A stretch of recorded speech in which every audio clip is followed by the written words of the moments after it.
اللہ تعالیٰ فرما رہے ہیں وَلَقَدْ صَرَّفْنَا فِي هَذَا الْقُرْآنِ لِلنَّاسِ مِنْ كُلِّ مَثَلٍ، بے شک ہم نے اس قرآن کے اندر پھیر پھیر کر بیان کیا ہے لوگوں کے لیے ہر قسم کی مثال بیان کی، پھیر پھیر کر اس قرآن میں لوگوں کے لیے ہر قسم کی طرح طرح کی مثالیں بیان کی، کہیں احکامات کا تذکرہ، کہیں اللہ تعالیٰ نے قصص کے ذریعے مسئلہ سمجھانے کی کوشش کی، اور کہیں مثالیں دے کر اللہ تعالیٰ نے قرآن کے اندر مسئلہ توحید کو اور باقی احکامات کو سمجھانے کی کوشش کی ہے۔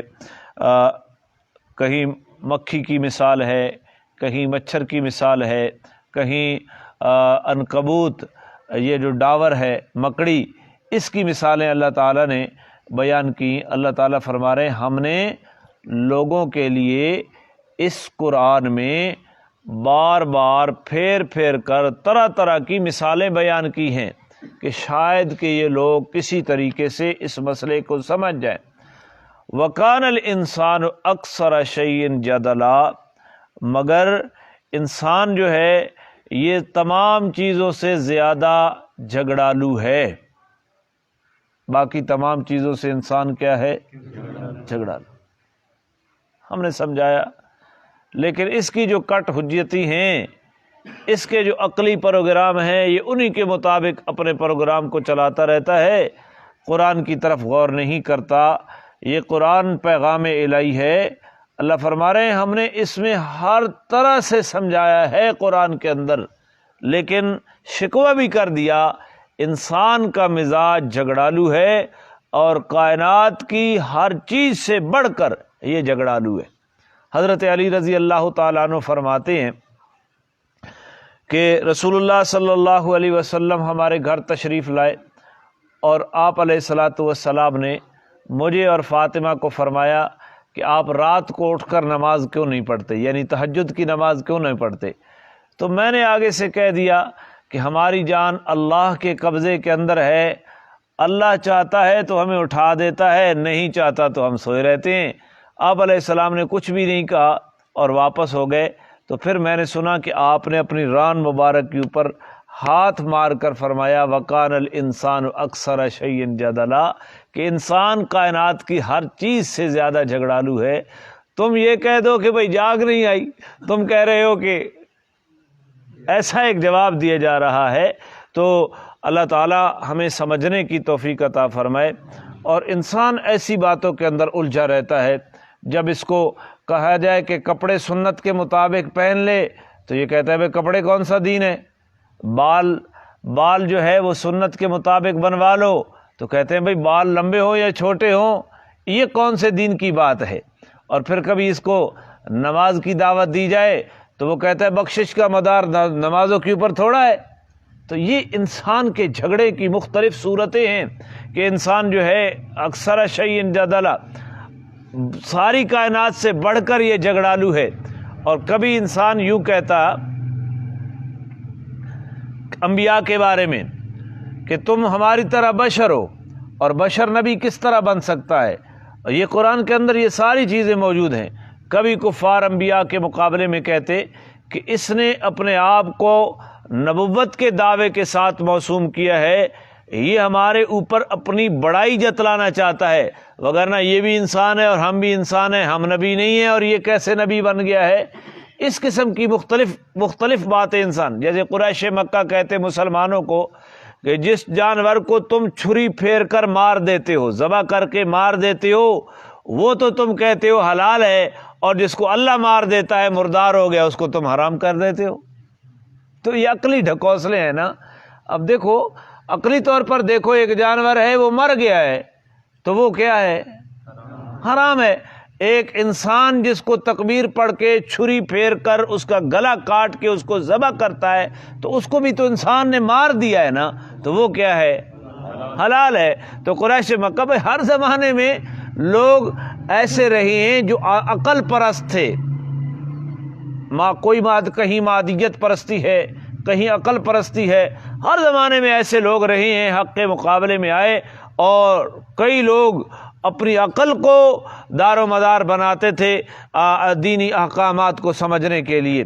حالانکہ عقل جو ہے یہ بھی ایک ذریعہ علم ہے، لیکن عقل سے بڑھ کر جو ذریعہ علم ہے وہ وحی ہے، اور جہاں پہ عقل کی انتہا ہے وہاں سے وحی الہی کی ابتدا ہوتی ہے.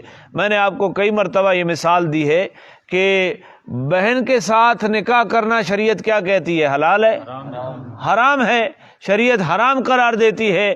اور جو ہے چچا کی بیٹی کے ساتھ حلال ہے. پھوپھی کے ساتھ نکاح کرنا کیا ہے؟ حرام ہے. اور اس پھوپھی کا جو جزو ہے اس کی بیٹی، اس کے ساتھ نکاح کرنا کیا ہے؟ حلال ہے. اب آپ مجھے عقلی پیمانے کے اوپر بتلائیں کہ عقل تو کہتی ہے کہ بھئی اس کے ساتھ، تو عقلی پیمانے پہ اوپر یہ نہیں حل ہوتا. ہمیں امتحان میں ڈالا گیا ہے الذین یؤمنون بالغیب، کہ کون غیب کے اوپر ایمان لاتا ہے. اللہ کے نبی صلی اللہ علیہ وسلم نے بلکہ قرآن مقدس میں ان رشتوں کی حرمت کا ذکر کیا ہے کہ فلاں فلاں عورت کے ساتھ تم رشتے نہیں کر سکتے، وہ تمہارے محرم ہیں. اب یہ بات عقلی بنیاد پر اس کو سمجھنا بس نہیں سمجھ آ سکتی عقلی بنیاد کے اوپر، صرف عقل کو لے کر. تو یہاں شریعت مطہرہ ہی کی ہم نے تابع داری کرنی ہے. اب دیکھو جسم کے اندر خون چل رہا ہے تو ہم نماز بھی پڑھ رہے ہیں، خون چل رہا ہے، اور یہی خون جب باہر آتا ہے، کٹ لگ جائے باہر آئے تو نماز بھی گئی اور وضو بھی گیا. عقلی بنیاد پر مجھے آپ سمجھا دیں. جسم کے اندر ہوا موجود ہے، اگر جسم سے ہوا خارج ہو جاتی ہے پاخانے کے رستے سے، وضو ٹوٹ گیا ہے. اب وضو ٹوٹا ہے تو آپ کو استنجے کا حکم نہیں دیا گیا بلکہ ہاتھ دھونے کا حکم دیا گیا ہے، کلی کرنے کا، ناک میں پانی ڈالنا، منہ دھونا اور بازو دھونا، سر کا مسح کرنا اور پاؤں کا، چھوٹا وضو جس کو کہتے ہیں، اس کا حکم دیا گیا ہے. آپ عقلی پیمانے کے اوپر اگر آپ اس کو پرکھنا چاہیں تو مجھے بتائیں، آپ پرکھ سکتے ہیں؟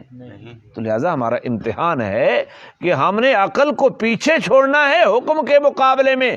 سمجھ آئے تب بھی ماننا ہے، سمجھ نہ آئے تب بھی ماننا ہے، وگرنہ سمجھ کر ماننا تو الذین یؤمنون بالغیب نہیں ہے. مگر لوگ تو آپ تو اس وسوسے کے اندر بھی مبتلا ہو گئے ہیں کہ اللہ کا وجود ہے، بتلاؤ بھائی کس طرح ہے. تو کئی لوگ کہتے ہیں کہ آپ فرشتے کو مانتے ہیں، فرشتے کا وجود مانتے ہیں، نظر تو نہیں آتا. حالانکہ عقل وہاں جواب دے جاتی ہے کہ بھئی اگر کسی چیز کا وجود نظر نہ آنا ہی اس کے عدم وجود کے اوپر دلیل ہوتا کہ وہ چیز دنیا کے اندر موجود نہیں ہے. ہوا موجود ہے، آکسیجن موجود ہے، نظر آتی ہے؟ کتنی گیسیں موجود ہیں، نہ بو آ رہی ہے نہ ان کا وجود ہمیں نظر آ رہی ہے، لیکن اس کے باوجود آج سائنسی ترقی کے دور میں ان چیزوں کا وجود جو ہے اس کے اوپر دلائل قائم ہے. اللہ تعالیٰ نے ہم سے جو مطالبہ کیا ہے الذین یؤمنون بالغیب، اللہ تعالیٰ میں سمجھنے کی توفیق عطا. تو اللہ تعالیٰ فرما رہے ہیں ہم نے اس قرآن کے اندر بار بار پھیر کر ہر طرح کی مثال بیان کی ہے. للناس، کن کے لیے؟ لوگوں کے لیے بیان کی ہے. اور جن لوگوں کے لیے اللہ نے بیان کی، فرمایا وَقَانَ الْإِنسَانُ أَكْثَرَ شَيْءٍ جَدَلًا، اور انسان جو ہے وہ کائنات کی ہر چیز سے بڑھ کر جھگڑالو ثابت ہوا، کٹ حجتی پیش کرتا ہے کہ مجھے سمجھاؤ اس بات سے. تو قریش مکہ بھی اور ان کے بڑے بڑے چودھری اور بڑے بڑے نواب جو اپنے آپ کو عقل مند کہتے، وہ عقلی دلائل لے کر آ جاتے حضور علیہ السلام کے پاس، ہمیں یہ بات سمجھاؤ. تو وہ عقل معیار نہیں ہے. ہاں عقل شریعت کے احکامات کو ماننے کے لیے ایک معاون کی حیثیت رکھتی ہے. یہاں شریعت کے لیے معیار وحی الہی کو بنایا گیا ہے، ہماری عقل کے اوپر اس کو نہیں چھوڑا گیا. تو اللہ تعالی ہمیں سمجھنے کی توفیق عطا فرمائے. اس کی کئی مثالیں دی جا سکتی ہیں اور قرآن کے اندر بھی ہیں. تو میں نے 5-6 آیات تک چلنا ہے، تو ان آیات تک جانے کے لیے اگر اسی آیت کے اوپر میں اٹکا رہوں تو پھر بات جو ہے اگلی رہ جائے گی. اللہ تعالیٰ فرما رہے ہیں وَمَا مَنَعَ النَّاسَ أَن يُؤْمِنُوا، کس چیز نے رکاوٹ ڈالی ہے لوگوں کو ایمان لانے سے؟ کیا چیز رکاوٹ بن گئی ہے ان کے ایمان کے آگے؟ اذ جاءہم الہدی، جب کہ ان کے پاس قرآن کی صورت میں یا پیغمبر اسلام کی صورت میں ہدایت آ چکی ہے. جب حضور آ گئے اور جب حضور کے اوپر قرآن آ گیا، اس کے باوجود کون سی ایسی چیز ہے جو رکاوٹ بن گئی ہے ایمان کے آگے؟ وَيَسْتَغْفِرُوا رَبَّهُمْ، اور اپنے رب سے گناہوں کی معافی مانگنے کے اوپر ہدایت آ جانے کے بعد کون سی چیز رکاوٹ بن گئی ہے؟ جب ایمان آ گیا، جب قرآن آ گیا، جب کو قرآن کو سمجھانے والا پیغمبر آ گیا ہے، تو پھر کفر کو ترک کرنے کے اوپر کون سی چیز رکاوٹ ہے؟ اللہ سے گناہوں کی معافی مانگنے کی کون سی رکاوٹ ہے؟ الا ان تاتیہم سنت الاولین، مگر وہ یہ کہ ان کے پاس پہلے لوگوں کا طریقہ آ جائے، اور یاتیہم العذاب قبلا، یا ان کے عذاب بالکل سامنے آ جائے۔ تو اس کا مطلب یہ، جب قرآن آ گیا ہے، جب قرآن کو سمجھانے والا پیغمبر آ گیا ہے، اس کے باوجود لوگ ایمان نہیں لا رہے، تو پھر وہ یہ چاہتے ہیں کہ فرعون کی طرح ان کو غرق کر دیا جائے تب بھی ایمان لائیں گے۔ یہ بات بتلائی جا رہی ہے کہ پہلے لوگوں کا طریقہ ان کے سامنے آ جائے۔ قوم عاد کو تباہ کر دیا گیا، قوم سمود کو تباہ کر دیا گیا، پیغمبر کی دعوت کے مقابلے میں آئے۔ قوم مدین کو تباہ کر دیا گیا، قوم موسیٰ کو تباہ کر دیا گیا، اور جو غرق ہوا فرعون، پہلے تو وہ موسیٰ علیہ السلام کی دعوت کو ماننے کے لیے تیار نہیں تھا۔ جب موسیٰ علیہ السلام نے اپنا عصا بحر کلزم کے اندر مارا اللہ کے حکم سے، تو وہاں اللہ کریم نے 12 رستے بنا دیے۔ یہ معجزہ ہے، معجزہ خرق عادت کو کہتے ہیں، جو عادت کو توڑ کر پیش آتا ہے۔ عادت کے اندر وہ چیز نہیں ہوتی، اللہ کی قدرت کے اندر داخل ہوتی ہے، وہ چیز نبی کے اختیار میں بھی نہیں ہوتی، اس کے اوپر بھی ہمارے پاس دلائل موجود ہیں۔ آپ یہ کہیں کہ کیسی بات آپ نے کہہ دی کہ معجزہ نبی کے اختیار میں نہیں ہوتا؟ میں دلیل دیتا ہوں۔ حضرت موسیٰ علیہ السلام کے ہاتھ میں جو ڈنڈا تھا، اللہ کریم نے فرمایا اس کو پھینک۔ حضرت موسیٰ علیہ السلام نے ڈالا تو وہ سانپ بن گیا، کانہا جان۔ حضرت موسیٰ علیہ السلام اسے دیکھ کر بھاگے، ولّا مدبرن ولم یعقب، بھاگے پیٹ پھیر کر، اور پیچھے مڑ کے بھی نہیں دیکھا کہ یہ کیا ہو گیا ہے۔ اگر پتہ ہوتا کہ اس نے سانپ بننا ہے تو بھاگتے، اگر اختیار میں ہوتا تو بھاگتے نہیں۔ تو وہی چیز، اور سب سے بڑا معجزہ جناب رسول اللہ صلی اللہ علیہ وسلم کا قرآن ہے، لیکن کئی مقامات تک وہی بند رہی، اور حضور انتظار کرتے رہے، آج آ جائے گی، کل آ جائے گی، 15 دن تک بند رہی، تو کس کے اختیار میں ہے؟ تو معجزہ ہوا حضرت موسیٰ علیہ السلام کا، 12 رستے بن گئے، بنی اسرائیل کے لوگ پار ہو گئے۔ فرعونیوں نے جب دیکھا کہ رستے خشک پڑے ہیں، پانی رک گیا ہے، ہم ان سے گزر جائیں گے، جب درمیان میں فرعون اور اس کا لشکر پہنچا، اللہ کریم نے پانی کو حکم دیا، پانی چل پڑا۔ اب اس عالم میں جب فرعون غرق ہو رہا ہے، تو اس وقت کہتا ہے کہ میں موسیٰ اور ہارون کے رب کے اوپر ایمان لایا۔ اللہ نے فرمایا اب کا ایمان قابل قبول، جب موت سامنے آ جاتی ہے، موت کے فرشتے سامنے آ جاتے ہیں، اس وقت کا ایمان قابل قبول۔ اللہ فرماتے ہیں کہ کیا پیغمبر آنے کے بعد، قرآن آنے کے بعد جو لوگ ایمان نہیں لا رہے، جو لوگ اپنے گناہوں کے اوپر معافی نہیں مانگ رہے، کون سی چیز قرآن آنے کے بعد اور پیغمبر آنے کے بعد رکاوٹ بنی ہے؟ کیا تم پہلے لوگوں کے طریقے کا انتظار کر رہے ہو کہ ہم تمہیں غرق کر دیں، ہم تمہیں تباہ کر دیں، ہم تمہیں اوپر طوفان اور آندیاں بھیج کر تباہ و برباد کر دیں، یا تمہارے سامنے عذاب لا کر کھڑا کر دیں؟ اس وقت تم مانیں گے، لیکن جب عذاب سامنے آ جاتا ہے اس وقت کا ایمان قابل قبول۔ حدیث میں آتا ہے ایک وقت آئے گا کہ سورج مشرق کے بجائے مغرب سے طلوع ہوگا، اور جب مغرب سے طلوع ہوگا اس وقت توبہ کا دروازہ بند ہو جائے گا، تو عذاب سامنے آ جائے گا۔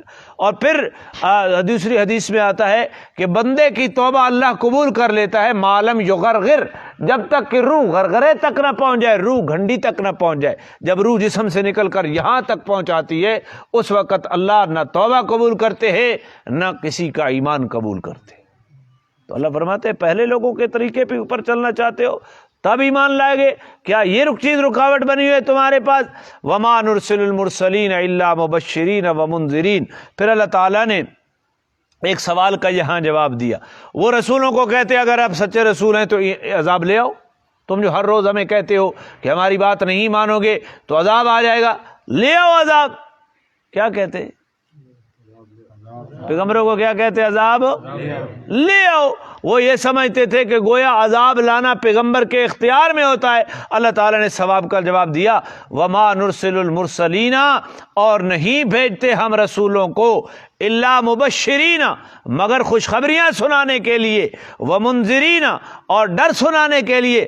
رسول کو اس لیے نہیں بھیجا جاتا کہ وہ تمہیں منہ مانگے معجزات دکھائے کہ جو تم کہو وہ تمہارے سامنے۔ قریش مکہ بھی کہتے ہیں نا کہ اگر آپ رسول ہیں تو یہ پہاڑ یہاں سے ہٹ جائیں اور مکہ کی زمین کھیتی باڑی کے قابل ہو جائے۔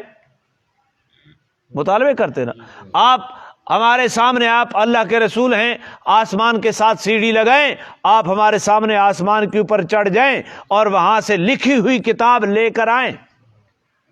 اور پھر کبھی کہتے آپ کا گھر سونا کا ہونا چاہیے، آپ کے باغات ہونے چاہیے، آپ کی معیشت ہونی چاہیے۔ اللہ فرما رہے ہیں پیغمبر اس لیے نہیں آتا کہ جو تم کہتے جاؤ وہ تمہیں دکھاتا جائے، یا تم کہو کہ عذاب لیا ہم تیری بات نہیں مانتے اور پیغمبر عذاب لا کر کھڑا کرے۔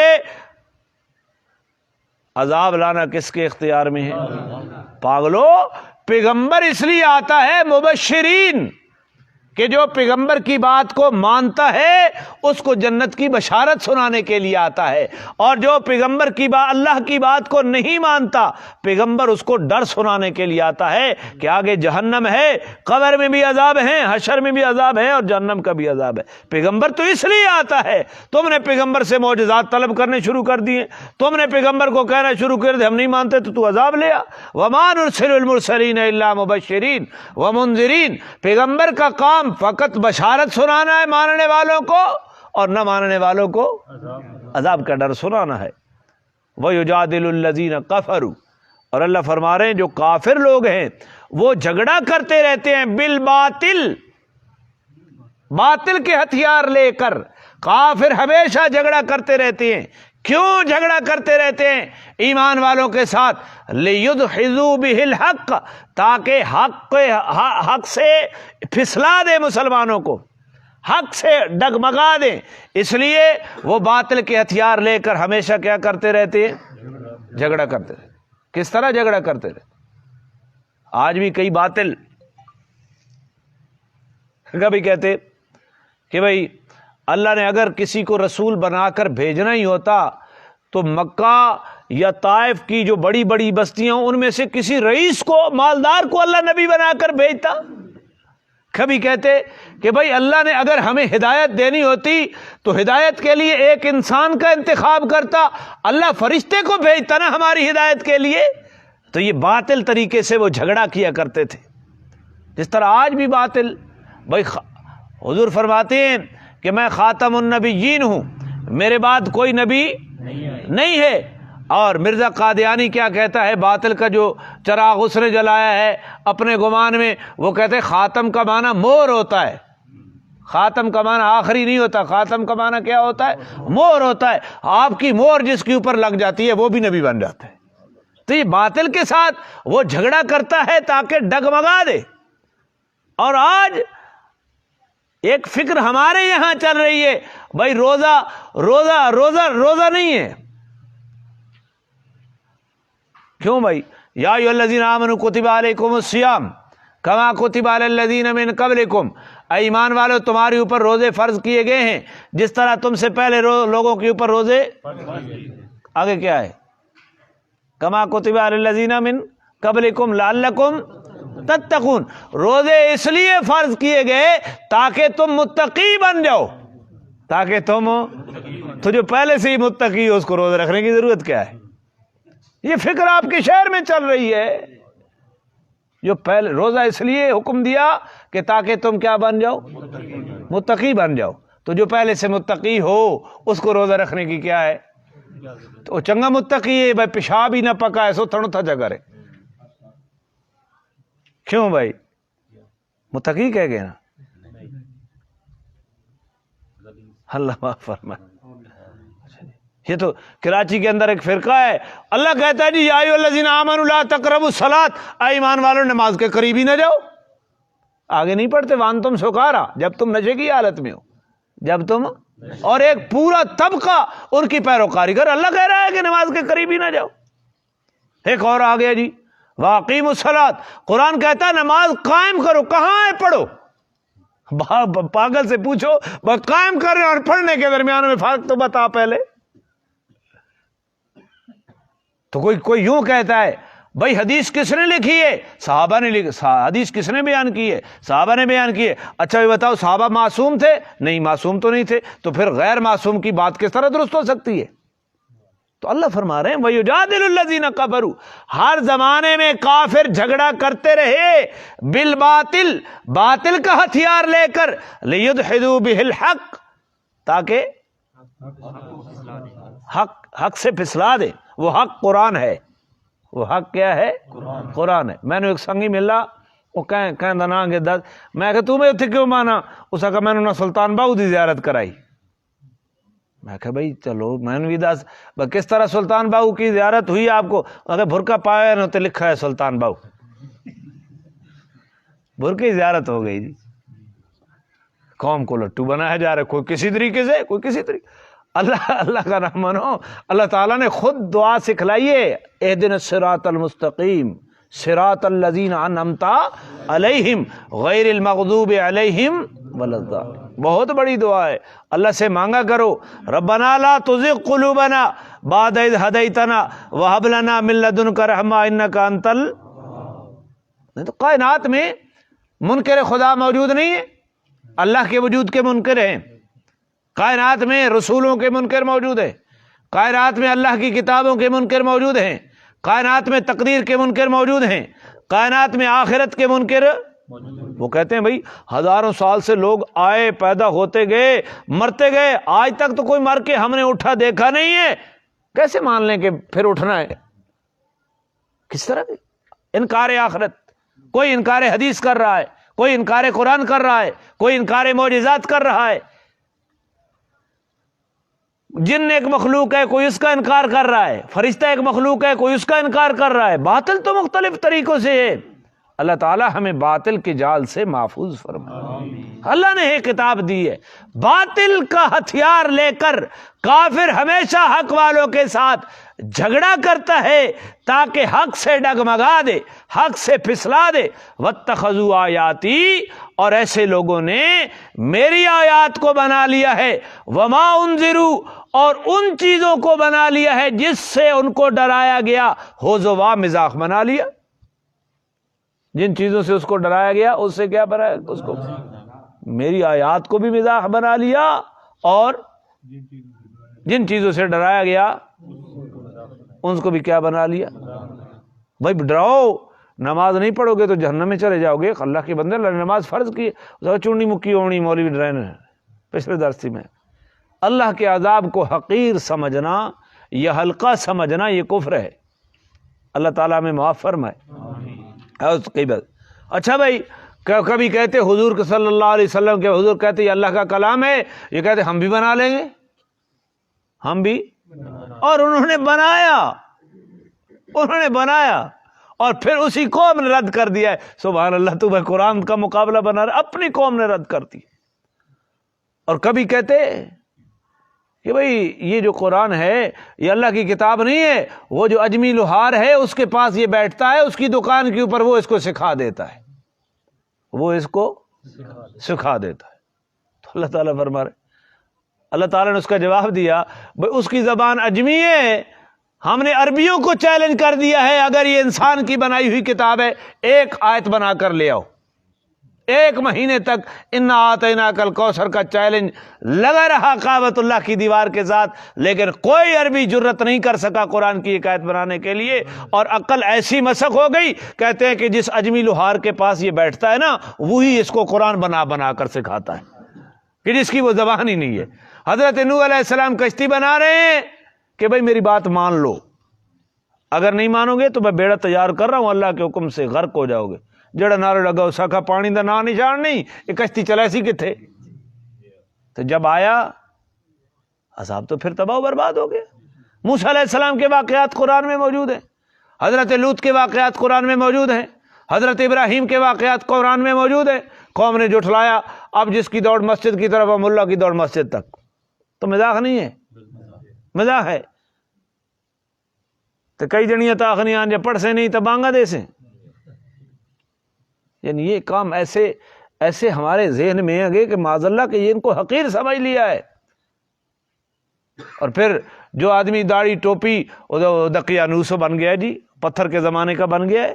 اللہ فرما رہے ہیں یہ کفر کا شیوا ہے کہ ہمیشہ کفر ہماری آیات کو بھی مزاح بناتا رہا، ہمارے احکامات کو بھی مزاح بناتا رہا، اور جن چیزوں سے اس کو ڈرایا گیا ان کا بھی وہ مزاح اڑاتا رہا. اور اس کا مقصود کیا ہے؟ تاکہ وہ حق سے لوگوں کو پھسلا دے اور دین کی محنت باقی رہے. آج بھائی محمد خان صاحب اور میں چٹے گئے قاضی صفدر صاحب کو ملنے کے لیے، عمرے سے تشریف لائے، اللہ عمرہ ان کا قبول کرے. تو راستے میں ہم بات کر رہے تھے کہ جہاں بھی باطل کی فکر موجود ہوتی ہے، دو آدمی اہل باطل کے وہ اگر پس میں سوچ بچار مشورہ کرتے رہتے ہیں، اس کا اثر پوری بستی کے اوپر پڑتا ہے جہاں وہ سوچ بچار کر رہے ہیں. یہ اللہ تعالیٰ نے ایک فطرتی نظام بنایا ہے. جو جس قسم کی فکر کر رہا ہو اس کی فکر کا اثر، بری فکر ہے تو پورے شہر کے اوپر پڑ رہا ہوتا ہے، پوری بستی کے اوپر پڑ رہا ہوتا ہے. اگر اہل حق اچھی فکر کو لے کر بیٹھے تو اس فکر کا اثر ضرور پڑتا ہے. یہ آج ہم قرآن کا درس چھوڑ دیں، باطل غالب آ جائے گا. جب تک حق کی محنت، میں قرآن کے اوپر ہاتھ رکھ کے کہتا ہوں، آگے پہلے بھی کہا، جب تک حق کی محنت خیر خواہی کے جذبے کے ساتھ قرآن و سنت کے دلائل کو سامنے رکھ کر وہ یہ محنت جاری رہے گی، باطل جتنا مرضی زور لگا رہے کبھی بھی کامیاب نہیں ہو سکتا. باطل اسی وقت کامیاب ہوتا ہے جب اہل حق اپنی محنت کو چھوڑ دیتے ہیں. لہذا ہمیں کسی کی پریشانی نہیں ہونی چاہیے کہ کون خدا کا انکار کر رہا ہے، کون رسولوں کا انکار کر رہا ہے، کون معجزات کا انکار کر رہا ہے. ہم نے اپنی محنت کو دلائل سے جاری رکھنا ہے. اس کی برکت سے اللہ باطل کے پروگراموں کے اوپر پانی پھیرتا رہے گا.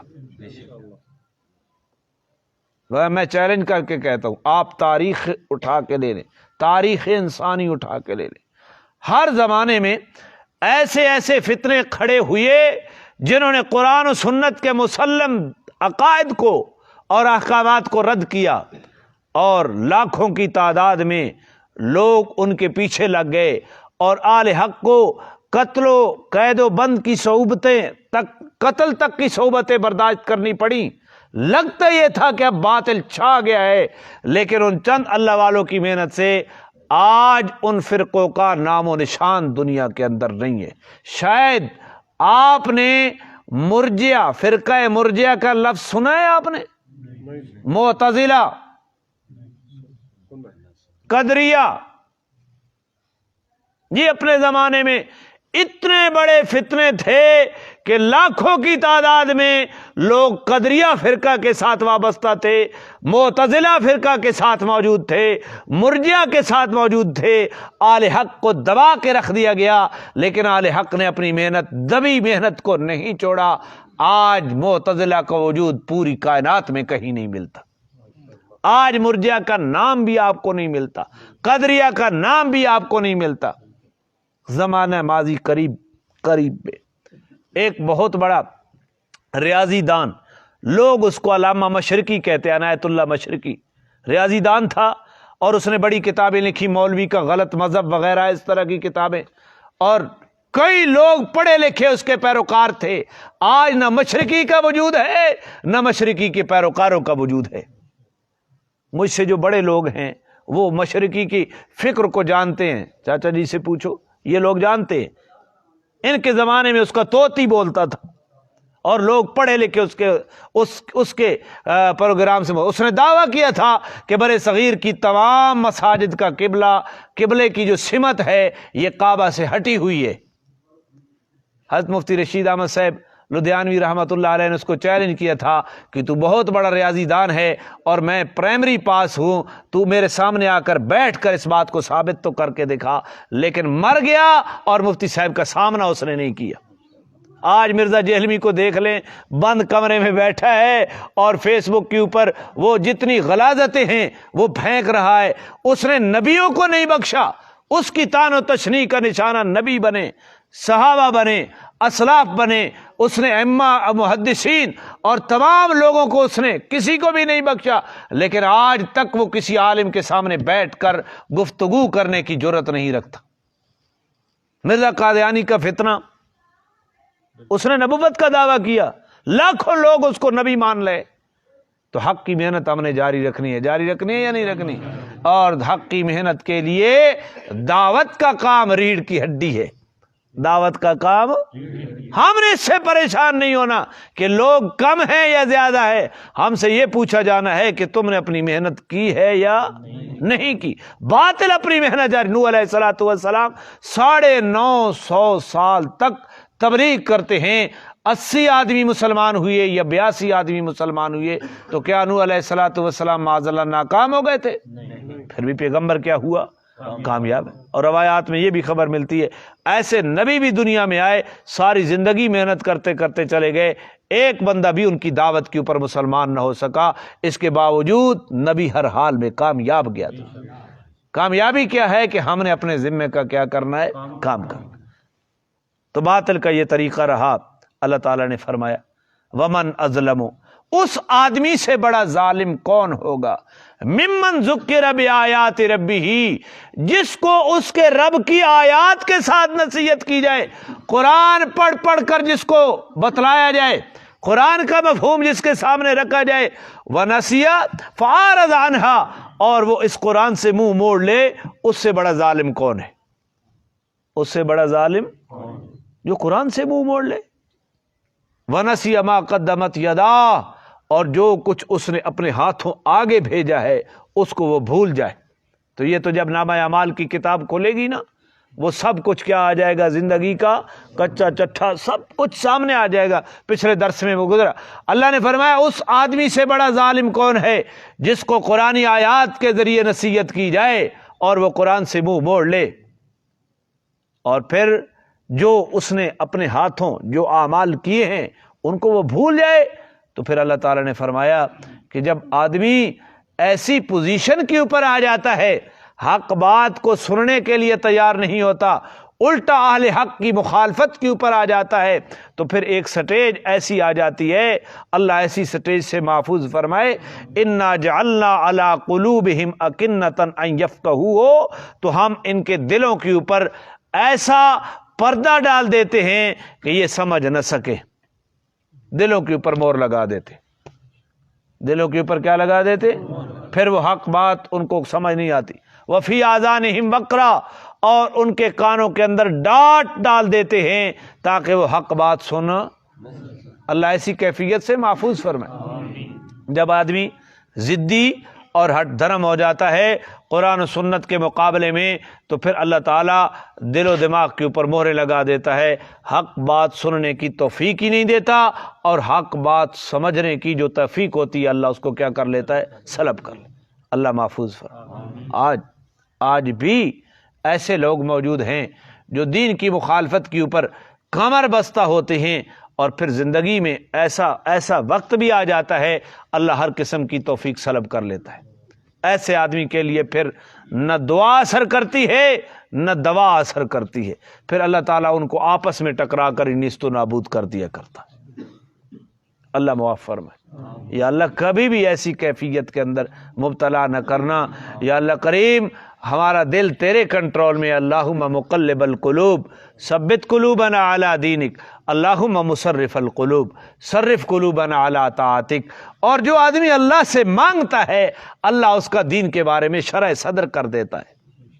تو اللہ سے مانگا کر، اللہ سے مانگا کر۔ بلکہ امام الانبیاء ہدایت مانگتے تھے، اللہ سے کیا مانگتے تھے؟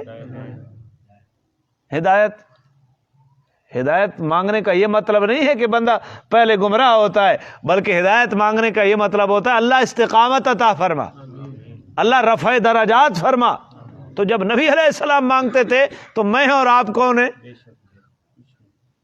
مجھے یاد پڑ رہا ہے ایک زمانہ تھا کسی آدمی کو کہا کہ بھائی اللہ سے ہدایت کی دعا مانگے کرو، ساگر تسی اصل بے ہدایت سمجھے نہیں ہو۔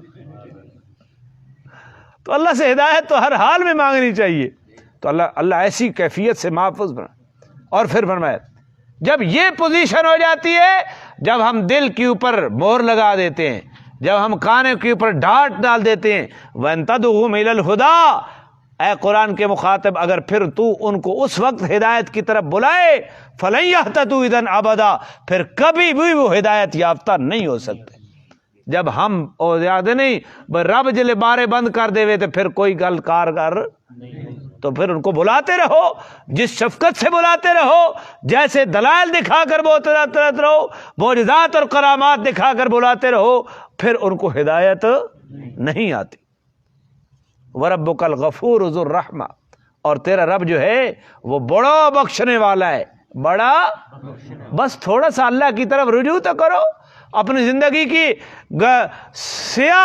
سیاہ کارناموں سے معافی تو مانگنے کے لیے تیار ہو جاؤ، تو تیرا رب کیا ہے؟ بڑا بخشنے والا ہے، ذو الرحمہ، صاحب رحمت ہے، صاحب رحمت ہے۔ اللہ کے ہاں دیر سے ہو سکتی ہے، اندھیر نہیں ہے۔ اللہ کی حکمت میں دیر تو ہو سکتی ہے، اندھیر، لہذا ہر وقت اللہ سے کیا مانگنی چاہیے؟ حضور علیہ السلام نے فرمایا بڑا بدبخت ہے وہ انسان جو زندگی کی امید پر توبہ کو ملتوی کرتا جائے، زندگی کی امید پر وہ بڑی پئی جی جی میں ہونا دن داڑھی دی کوئی داڑھی نہ زمانہ بھی ہونا ہونے جو رکھ چھوڑیا۔ اس کا کیا مطلب ہے؟ تھوڑا سا گہرائی میں تو جاؤ۔ اس کا مطلب یہ ہے کہ اللہ دو پتہ نہیں ہے کیڑے ویلے داڑھی لاونی 60 سال تو بعد تو اس 18 سال تے لا چھوڑی۔ یہ خدا کی یہ نظام فطرت کے اوپر اعتراض ہے۔ اللہ محفوظ فرمائے، زندگی کی امید پر توبہ کو کیا کرتا جائے؟ ملتوی کر۔ اور حضور نے فرمایا بڑا بدبخت ہے وہ انسان جو مغفرت کی امید پر گناہ کرتا جائے۔ اللہ بڑا غفور الرحیم ہے، بخش چھوڑے سی۔ قرآن کا مطالعہ کرو، اللہ نے فرمایا الا من تاب وآمن وعمل صالحا فاولئک یبدل اللہ سیئاتہم حسنات، توبہ کرے، توبہ کے بعد ایمان اعمال صالحہ کرے تو اللہ کیا ہے؟ غفور الرحیم ہے۔ اس معنی میں تو تیرا رب بڑا بخشنے والا ہے، صاحب رحمت ہے۔ لو یؤاخذہم بما کسبوا، سنو، اگر وہ لوگوں کو ان کے کرتوتوں کی وجہ سے پکڑنا چاہے، لعجل لہم العذاب، تو فوراً عذاب آ جائے، فوراً۔ اب آپ ہی دیکھ لیں، اساتذہ جی شہباز شریف آ گیا، اس واسطے شاہی اماگیتی گئی، کبھی عمران خان کے اوپر الزام، کبھی کسی اور کے اوپر الزام، حاکموں کے اوپر۔ خود مسجد کا معتمم ہے تو وہ مسجد کی صندوقڑی کو نہیں بخشتا جی، جتھے دا لگا نا۔ یہ جس دفتر میں بیٹھا ہے، سرکاری جو ٹیلی فون سرکاری ضروریات کے لیے پڑا ہے، وہ ذاتی ضروریات میں استعمال کرتا ہے۔ جہاں سے کرپشن کا سراغ ملا وہاں سے ٹلتا نہیں ہے، اور یہ پوزیشن پوری قوم کی ہو گئی۔ حضور نے فرمایا اعمالکم ومالکم، تمہارے اعمال ہی تمہارے حکمران ہیں۔ جب ہم ٹھیک ہو جائیں، اللہ کی قسم یہی حکمران جو ہیں ہمارے دل اللہ کے کنٹرول میں، اللہ ان کو دیانتدار بنا دے گا۔ ہم نے نہیں بننا تو ان سے کیسی ہم توقع رکھیں کہ وہ دیانتدار بن جائیں گے؟ تو اللہ تعالیٰ نے فرمایا کہ اگر اللہ لوگوں کو ان کے اعمال کی وجہ سے پکڑنا چاہے تو جلدی عذاب کے اندر مبتلا کر دے۔ یہ بھی اس کا فضل ہے کہ ہمیں زمین کے اوپر فوراً نہیں پکڑتا۔ میں اپنے گناہوں کا محاسبہ خود کروں نا، جو آج کے اس دن کے اندر جو 12-14 گھنٹے کا دن تھا، جتنے فریب و فراڈ بہتان یا جتنی ایذا رسانی کے کام میں آج کی ہیں، یہ اللہ کی ستاری کا معاملہ ہے کہ اللہ نے مجھے نہیں پکڑنا، وگرنہ میں نے ایک قدم بھی اٹھانے کے قابل نہیں تھا۔ خالق کائنات نے جو آنکھ دی ہے، ہمارا کیا لگا ہے اس آنکھ کے اوپر؟ کچھ لگا ہے؟ اس کو جو توانائی پہنچ رہی ہے، ہمارا کیا لگا؟ جو ہاتھ دیا ہے، جسم دیا ہے، جسم کے اندر جو صلاحیتیں رکھی ہیں، وہی جسم اللہ کی نافرمانی میں لگ رہا ہے اور اللہ نہیں پکڑتا تو پھر بھی اس کی مہربانی نہیں ہے؟ فرمایا کہ اگر لوگوں کو ان کے اعمال کی وجہ سے اللہ پکڑنا شروع کر دیتا تو پھر فوراً عذاب آ جاتا۔ بل لہم موعد، لیکن اس کا یہ مطلب نہیں ہے کہ اللہ فوراً نہیں پکڑتا تو وہ راضی ہے، نہیں، بلکہ ان کے لیے ایک وعدہ مقرر ہے، لن یجدوا من دونہ موئلا، جب وہ آئے گا تو اللہ کے علاوہ کوئی جائے پناہ نہیں بنے گی۔ کوئی جائے پناہ نہیں آئے گی. ایک وقت رکھا ہے اس نے, کر لو جو کچھ کرنا ہے, بالآخر موت ہے, اور موت کے بعد حساب و کتاب ہر حال. مگر نہ منکرین آخرت کو جب موت آئے گی سب کچھ سامنے ہو جائے گا, اور اس وقت وہ اللہ تعالیٰ سے مہلت مانگیں گے, اللہ ایک دفعہ تو بھیج دے. اللہ فرمایا میرا ضابطہ نہیں ہے جو اس کو ایک دفعہ بلا لیتا ہوں پھر واپس نہیں بھیجا کرتا. تو اللہ تعالیٰ ہمیں محفوظ فرمائے. پھر اللہ کریم نے فرمایا آخری آیت, وَتِلْكَ الْقُرَىٰ, یہ بستیاں, اہلکناہم, جن کو ہم نے ہلاک کیا, لما ظلموا, جب انہوں نے ظلم کیا. جب انہوں نے قوم سمود کی بستی, قوم عاد کی بستی, قوم فرعون کی بستی, قوم لوط کی بستی, قوم نوح کی بستی, یہ بستیاں تمہارے سامنے ہیں جن کو ان کے ظلم کی وجہ سے ہم نے کیا کر دیا. کس طرح جبریل امین نے چیخ ماری, قوم کے کلیجے پھٹ گئے, زلزلہ آیا اور اوپر سے عذاب آیا, اور پوری قوم حبس کے اندر مبتلا ہوئی. اللہ کریم نے بادل بھیج دیا اور قوم نے اس کو اپنے لیے رحمت سمجھا, اور پوری قوم اس بادل کے نیچے گئی. بادل نے بارش کے بجائے آگ برسا دی. آج دنیا میں نہیں دیکھ رہے. افغانستان کے اندر 30 لاکھ سے زائد لوگ کفار کے ہاتھوں شہید ہوئے. چیچنیا کے اندر کیا ہوا, کشمیر کے اندر کیا ہو رہا ہے, مصر کے اندر کیسے حالات بنے, پوری دنیا کے اندر مسلمان کا قتل عام ہو رہا ہے. تو یہ گناہوں کی سزا ہے, لیکن یہ انفرادی طور پر ہو رہا ہے, اجتماعی نہیں ہو رہا. وگرنہ ان قوموں کو اللہ تعالیٰ نے ہلاک کر دیا. اور اس کے لیے اللہ نے ایک جملہ فرمایا, تلک القریٰ, یہ بستیاں, یہ جہاں قرآن اتر رہا ہے وہاں قوم سمود کی بستی موجود نہیں تھی, وہاں قوم عاد کی بستی موجود, وہاں قوم لوط کی بستی موجود. پھر قرآن یہ کہہ رہا ہے تلک القریٰ, یہ بستیاں. یہ آل ذوق کے لیے میں نے ایک بات بتلائی, انشاءاللہ آپ کو کبھی کام آئے گی. تلک القریٰ یہ ایک اسلوب کلام ہے, یہ بستیاں. اس سے مراد ان بستیوں کا حضور نہیں ہے کہ وہ اس وقت ان کے سامنے موجود تھیں, بلکہ ماحود فی ذہن مراد ہے. ذہن کے اندر وہ چونکہ سفر کے اندر گزرتے تھے, قوم لوط کی بستی سے بھی, قوم عاد کی بستی سے بھی, قوم سمود کی بستی سے بھی, قوم مدین کی بستی سے بھی, ان کا گزر ہوتا جو ہر وقت ذہن میں تھی. اللہ نے یہ ذہن کے اندر جو حاضری تھی اس کا لحاظ کرتے ہوئے فرمایا تلک القریٰ, یہ بستیاں جو ہر وقت تمہارے ذہن کے اندر موجود ہیں. یہ یاد رہے گا, ماحود فی الذہن, یہ بات یاد رہے گی انشاءاللہ, یہ آپ کو کام رہے گی. مولوی کئی وقت جب نہ اپنے باطل عقائد جو ہیں ان کو جب پھیلانے کی کوشش کرتے تو وہ کہتے ہیں یہ کا مطلب کیا ہے, وہ کیوں نہیں کہا, یہ کیوں کہا. جناب کبھی کبھی یہ کہا جاتا ہے ماحود فی الذہن کا اعتبار کرتے ہوئے. جنہوں نے سمجھ لیا نا ان کو انشاءاللہ یہ بات جب کبھی پیش آئی تو یہ میری بات ضرور یاد آ جائے گی. وَتِلْكَ الْقُرَىٰ, وگرنہ جو لائیو مولوی سن رہا ہے نا اس کو میری بات 100% نہیں 101% سمجھ آ گئی ہوگی. وَتِلْكَ الْقُرَىٰ, یہ بستیاں جو تمہارے ذہن کے اندر حاضر ہیں, اہلکناہم, ہم نے ان کو حالانکہ وہ یہ نہیں تھی, وہ تھیں, لیکن تمہارے ذہن کے اندر چونکہ وہ موجود ہیں اس لیے کہہ دیا کہ یہ بستیاں اہلکناہم, ہم نے ان کو ہلاک کیا. لما ظلموا, جب انہوں نے ظلم کیا. وجعلنا لمہلکہم موعدا, اور یہ بھی یاد رکھنا ہم نے ان کی ہلاکت کے لیے بھی ایک وعدہ مقرر کیا ہوا ہے. یہ نہیں کہ ہم نے نوح علیہ السلام کی قوم کو ہلاک کیا بس بات ختم ہو گئی, حضرت لوط کی بستی کو تباہ کر دیا بات ختم ہو گئی. نہیں, جو آج میرے نبی محمد رسول اللہ صلی اللہ علیہ وسلم کی بات کو ماننے کے لیے تیار نہیں ہے اور دین کا مزاح اڑاتا ہے, ہم نے ان کے لیے بھی ہلاکت کا ایک وعدہ مقرر کیا ہوا ہے, چاہے وہ موت کی صورت میں ہو, طبی موت کی صورت میں ہو, یا قتل کی صورت میں ہو, یا غلامی کی صورت میں ہو, یا زلزلوں میں. جس طرح اس امت کے اندر کتنے زلزلے آئے, ابھی حال ہی میں قریب زمانے میں ترکی آیا, کتنی جانیں,